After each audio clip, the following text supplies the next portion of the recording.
Welcome to Nature Speaks, the WWF India podcast in which we talk about people and places, species and spaces.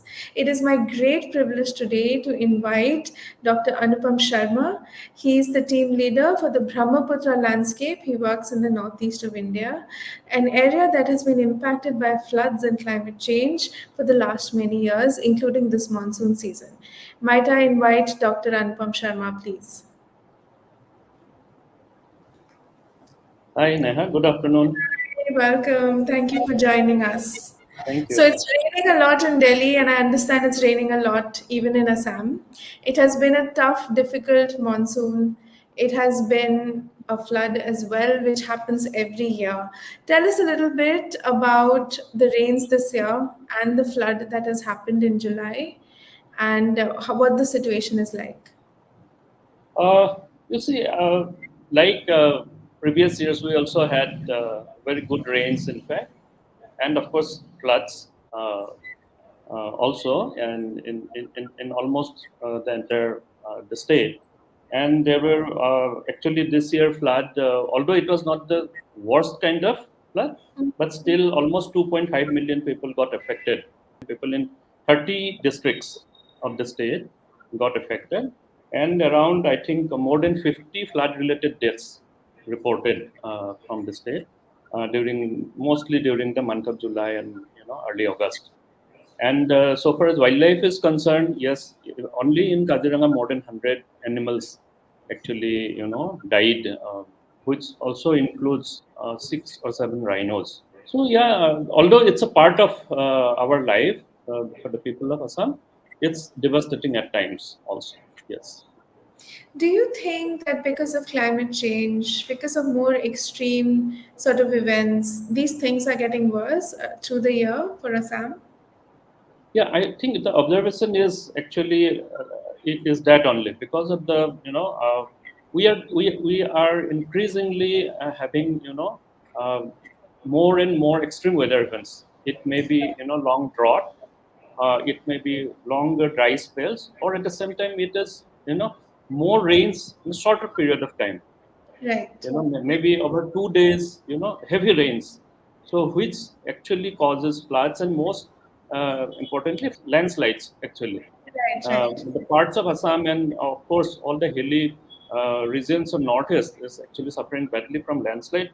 But then in Assam also there are parts, particularly Dima Hasao and Karbi Anglong part, there are a lot of landslides taking place this time, and this is as a result of these extreme weather events. Also, of course, there are human anthropogenic factors also, but yes, extreme So it's weather a events and combination. It's a combination of geographic factors along with human factors as well. But the last time I was traveling in Pobitora landscape near the Brahmaputra, I was speaking to so many villagers, and they told us how proud they are, how happy they are to give shelter to rhinos and other large animals which get yeah, displaced by the flood. So it's a yes. very unusual thing that people, welcome potentially dangerous animals near their homes. Can you tell us a bit about this? You see, our people and of course the biodiversity of which the rhinos, elephants, tigers are a part have been evolved in this place together. They're not, Right. isolated from one another. And the people, for example, people in in Povitara, they have been actually, they are there, and so they have seen rhinos in their backyard since him, his or her, childhood. So they don't actually, So whenever during the floods, particularly when wildlife are dispersing in search of higher grounds or secure places, people generally welcome. People generally welcome. The same I have seen this time also. I have seen in the villages on the north bank of Brahmaputra, the animals dispersing from Kaziranga. Like we always see the animals going towards Karbi Anglong hills during floods, because you say almost the entire park of Karbi Anglong, gets inundated during the high floods. So animals are bound to leave that, at least for that time, and go to the higher grounds, be it in the north bank or in the south banks, and people actually welcome them. Otherwise, Kaziranga would not have, survived so many such a rich, wildlife actually wildlife in the park. So it's definitely the people who are accepting them. Yeah, I think the rest of India has a lot to learn from Assam and the way people in Assam are able to withstand floods every year, but also give shelter to so many wild animals. Yeah, And these are, of course, very big wild animals, right? So yeah, you have yeah. wild buffalo, you have wild elephant, wild tiger, wild rhino. It's a Yeah. lot of big Tigers, animals. of course, you won't see much, but then Yeah. elephants and buffaloes, they are very evident. They are on your backyard. They even, they go and take shelter with your livestock, with your buffalo, domestic buffalo, cow. They go to the same, actually, shed, cow shed, and stay there, actually. There So are some they photos in the media this time, I think. Yeah. There are I some was just rhinos, going to actually, say, yeah, yes, I've taking seen from shelter this in a cow year shed. that there are deer sitting with the cows, and they're all Yeah, sitting near this house. And I think the entire Brahmaputra landscape is like a sponge. It's like a living heritage in so many ways, right? Because yeah. it's nature and it's culture and it's people's coexistence in many ways with the wild animals. Can you tell us a bit about the work that WWF India is doing in this area? I also know that we've signed an MOU with Karbi Anglong, Mm. with the council. Can you tell us a bit about this work? Yeah, see, in Assam, we are working for conservation of rhino, elephants, and tiger largely, and their habitat as well. So Kaziranga is one of the prime wildlife habitat and the in Assam, and it harbors all rhino, elephants, tigers, everything.